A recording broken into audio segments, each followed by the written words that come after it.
Welcome back. We're into Ascension to Ire in the ZvZ, TVT, ZvZ, guaranteed TVZ in the finals.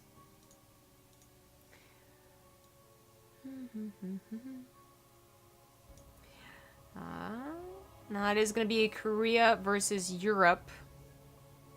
Sort of has the war chest icon. I'm surprised they didn't use 2D art for a profile or icons yet. That it took them to the war chest as a special thank you to do it. Because I remember when I first played StarCraft 2 and I was choosing my icon, I was like, man, I hate 3D. Like, 3D's amazing in the actual game and everything, don't get me wrong, but when it came to the profile art, I always liked 2D more. So I wish they had just done more of that. Of the actual artwork available in a square. But that's neither here nor there. It's ZvZ on Ascension to Ire. On the top left, as the European Zerg, it's SortOf.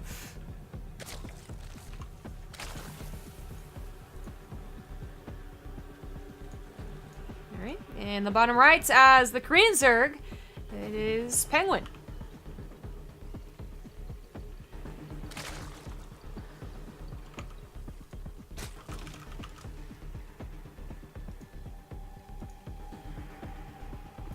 So, this is definitely the matchup I would say plays the strongest to server advantage. Not to say that any matchup is easy, of course, but there are some matchups that are determined by one thing more than any others, and certainly ZvZ has the bailing dynamic, so reacting quickly is very, very, very important. Quickly and accurately as well. I mean, if you can spam something to go somewhere, then maybe the server doesn't matter, but if you have to spam something at the exact time, then that obviously matters a little bit more. So generally, I give the European the better chance here, but on top of that, there's also just the conspiracy theory that European Zergs are better than Korean Zergs. What is happening, guys? Is this Brood War? Am I casting Brood War right now? Because if I am, why did I start off with 12 drones? Where was the 4 pool? This is... Ooh, it's getting me all tinkly. I have a lot of talk about this. So PenguiN is just going for a more normal Legacy of the Void opener here. Hatchery into pool. Finish up with one at the same time. Perfect. But SortOf, by adding on this third hatchery, so let me tell you a little bit about Brood War ZvZ before I get into how StarCraft 2 also have this day and age, this phase of ZvZ. In Brood War, like, the more hatcheries you have, the more you can produce, plain and simple, but it's the only thing that gives you more production. You don't have larva injects to actually boost anything. You've got to get more hatcheries. In ZvZ, there's actually a 3-hatch cheese in Brood War that you just flood with lings. In Brood War, there is also the idea that you never even bothered taking a natural because you weren't going to drone it anyway, so you just put your hatchery in your main base, and that was your production.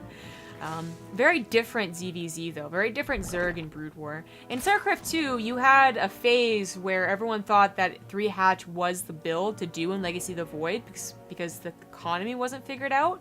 So I remember back on Echo, you'd always 3-hatch versus 3-hatch, which is weird because then it very quickly dissolved into early pools are the only thing you can do.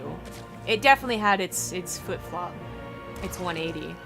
But this is not a third base. This is just in fronts as a wall. More production faster. It's 300 minerals that you wouldn't really be able to use too much.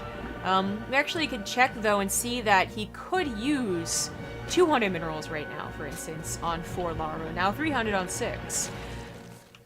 It's not quite that direct, right, because he was banking a little bit, but you see my point though. It's like, is this actually worth it? Because with larva injects, it's not nearly as important to have an extra hatchery until I think in ZvZ, you don't see it until after the third base is saturated. Because usually the Ling Wars are over and you go into roaches, and those are a little larva light. I don't know. That's kind of like the brief history of quick thirds and quick hatcheries, but as to what the future will look like with this, that I really can't say. I haven't seen this yet, so So far, it has gone into macro, but now we have a 4th base, and one thing you could definitely do off a quicker 3rd, which still exists as a build, by the way, just, you know, one that's a little bit riskier, is that you could just go into a lot of lings. You know? Oh, I got a quick 3rd, I'm totally gonna macro. No, you just ling all in them. And that's kind of what I was hoping he would do with the fast 3rd base in front of his natural, is just like make as many lings as possible. Now, PenguiN has still not seen this. Oh my god, that is boggling, actually. He has not bothered to send a ling to the front. This is going to be such a bad thing. Because what he sees so far is a 3rd base that is kind of matching his own. So he's thinking, okay, are my larva productions also matching yours? That is not true. His upgrades are also about to be just dwarfed by 1/1 lings coming out a billion at a time. SortOf is transferred over into roaches, though, so this is not a ling all-in quite yet. It is already cutting drones and obviously dedicating a lot to the ling process. Now, PenguiN, he can hold for a very long time in the natural. A very long time.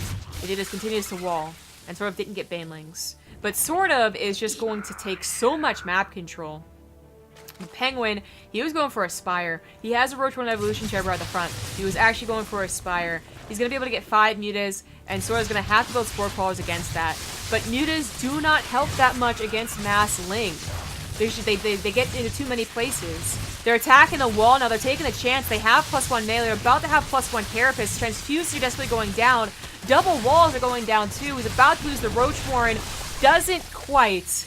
Manages to save at the last second when they're transfused. Broodlings are escaped from, but lings definitely died on the front lines. Only managed to kill, what, 2 evolution chambers, was it? No, actually just 1 evolution chamber. Not so worth yet.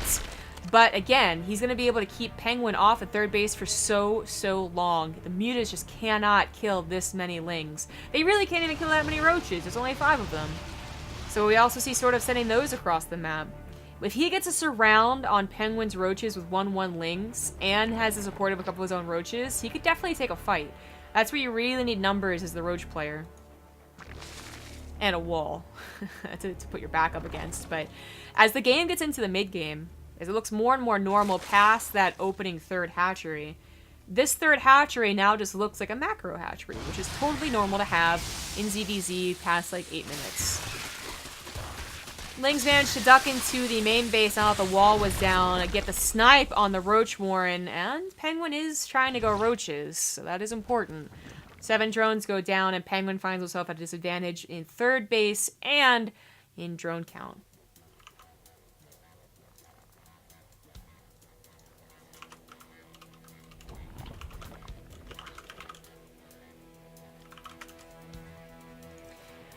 An interesting little game here. That's actually turned into kind of a normal-looking ZvZ. 2-2 on lings is still a little bit of a rarity, but it is a build. That totally happens, so that's not in and of itself odd.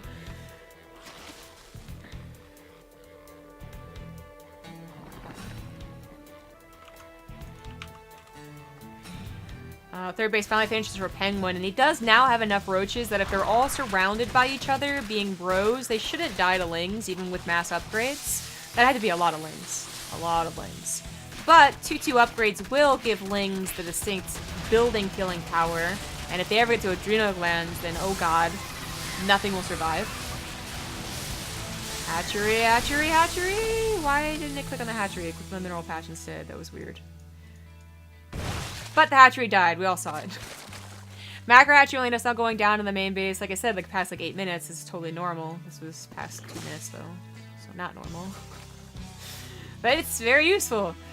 2-2 is finishing up, and he's going into +1 missile. So the roach to roach, usually it's all about the +2 missile, and that the fact that that's heavily delayed could be very important.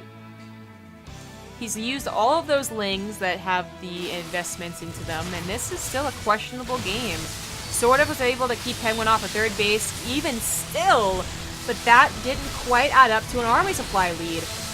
Mass Queen basically helping out here too, killing some of those mutas, helping even with 1 or 2 transfuses, barely enough perhaps. Defender's advantage also kicking in, and it looks like SortOf is going to hold against the greater numbers of PenguiN, and PenguiN was all in with that. Without a 3rd base, he cannot continue reinforcing. Oh god, the lings at 2-2 come forward as well, and that's going to be it for PenguiN. GG. SortOf takes game number 1 with, I mean, such a odd little opener there.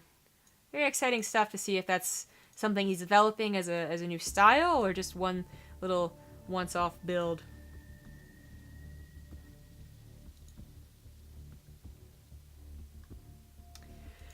Well, that's going to be PenguiN's map choice. I'm not even sure he ever saw the natural third hatchery. Wish I should have checked before I left the game.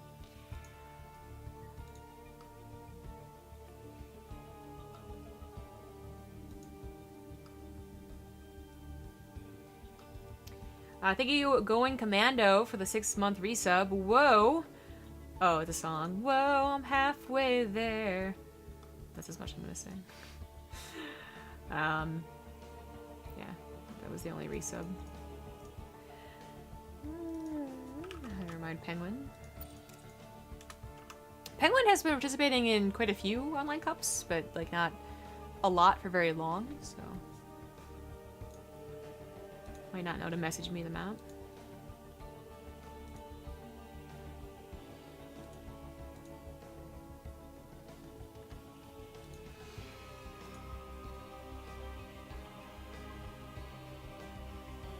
He has 6 other maps to choose from. It's quite a decision. Odyssey.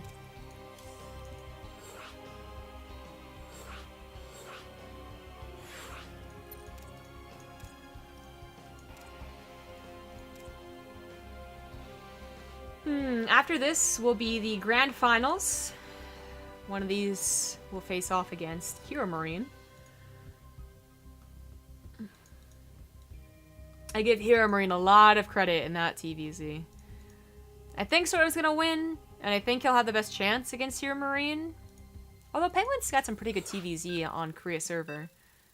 Yeah, actually gave Innovation a run for his money a couple times. But I don't know about European server late at night. Yeah, but I give SortOf the ZvZ, so that might not even matter. Obviously, Odyssey should have been the last map because it was such an odd game. Everyone loves those jokes. It's game number 2 on the bottom right as the blue Zerg from Korea. It's PenguiN. Just to emphasize, from Korea. He is not PenguiN. That is now on Sidestorm Gaming. In the top left as the red Zerg, it is SortOf.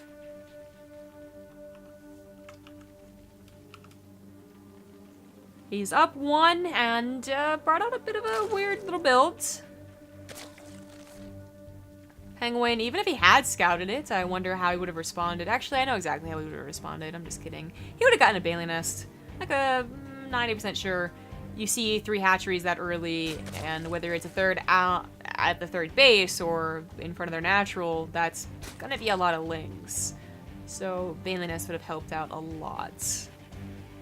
If he has a Baneling Nest, you have to over-dedicate to Banelings because they're about to get +1 Carapace, but still, you get a lot of Banelings, you're able to take the third a little bit faster, you're able to defend against run-bys much better. It's a much easier game, but by skipping it, he did make it harder for himself. And obviously the mutas he went for didn't help much either. He brought it to a close game at the end. He was up like 20 army supply, but going into defender's advantage and a bunch of queens, and some of his army supply being pretty useless mutas. Obviously wasn't quite enough. But for how much turmoil could have happened, that was a closer game than expected.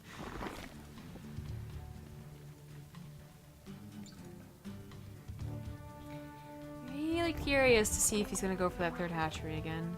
I mean, Ascension to Ire, Odyssey, the map layout is a lot more similar to each other, certainly than, for instance, Odyssey compared to Catalina, right? I mean, it feels like I'm the only one saying they're kind of similar maps, and I recognize that they're not, like, the same map. You know, the third base dynamic's a little bit different. The plateau here is obviously different than Ascension to Ire. The plateau's, like, here. There's a hop-up spot for Reapers. There isn't such, but like it's, you know, it's top left, bottom right. Bases, you know, usually vertically taken at some point, so it's really split map and you know, large open areas in the middle. All those things, and plus the similar tile sets. Like I look at the 2 maps and, well, Probably inherently biased as a Terran player, but I don't like how wide it is. I don't like it. So I bring it up because maybe you had done the same build on a similar map. But it's no third base hatchery. It's a very quick baneling nest and a lot of lings on the way. Definitely one thing that even I noted, and I'm sure SortOf noted as well, was that there wasn't really any scouting from PenguiN. He didn't even bother sending 2 lings in. You know, like they're not going to have, unless they go for an early pool, they're not going to have lings to stop you from really seeing the front base, which can tell you if there's a third hatchery there, but also if they have a lot of lings being bulked up. That is essential information usually gotten by a couple of slow lings. Missing in the last game, missing in this game, SortOf just revealed that he had faster speed, but like that's not that big of a deal. Right? Like, PenguiN's used to going up against people at faster speed since he didn't bother going for his own, but he only just recently saw how many lings are coming through. He emergency walls off, but there are also banelings capable of being made. This evolution chamber is not that healthy, gets broken very, very quickly. Queens do not have transfuses. 5 seconds away from this. Banelings are about to be flattened into drones. 3 of them go down.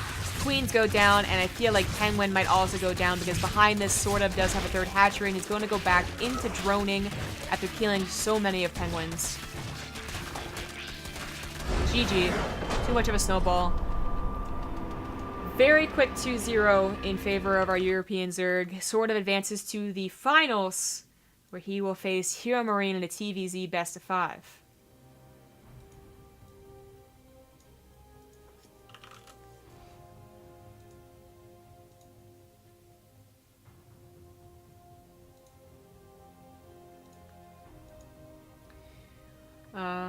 Do we have time? Yeah, okay. It's been enough time since the commercial break. I thought it might be a little too awkward because that second game was so quick.